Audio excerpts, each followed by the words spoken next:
Hi and welcome to your overview of your PP3 2PGD120 system. So first of all, what we'll do is just walk through what all the connections are and what the major components are, and then we'll show you actually how to run the unit.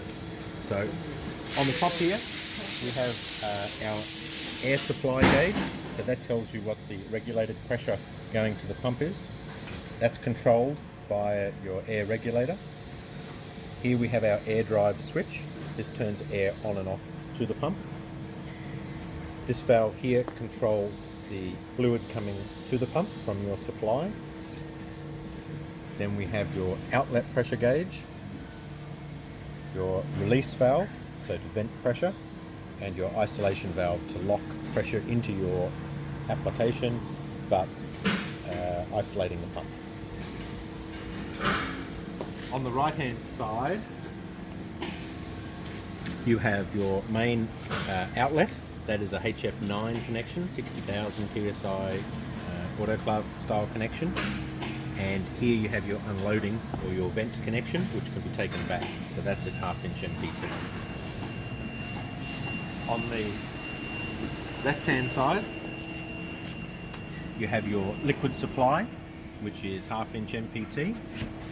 And then you have your main air drive connection, which is 1 inch MPT.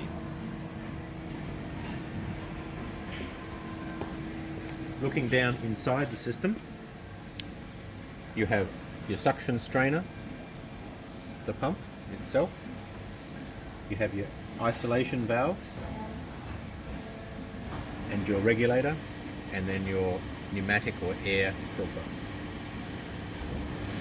So, in order to run the pump and run the system, you connect fluid to the inlet and air to the air drive. Initially, you would start with the regulator wound all the way back, and you would turn on your air drive.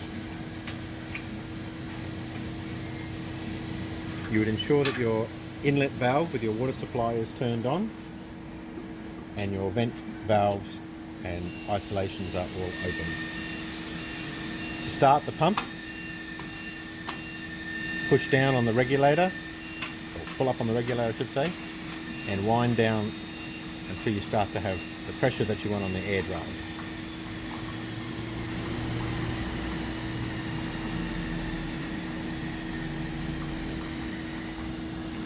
In this case, we will have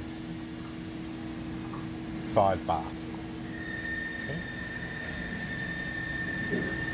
Once you're happy with the air drive pressure that you want, you can then turn the valve back on and the pump will cycle. At the moment, we're not generating any pressure because we're pumping out through the vent. To stop that, we can close the unloading valve by turning it. And the pump will stall.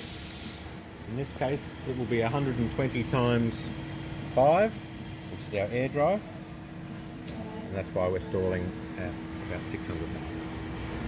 Okay.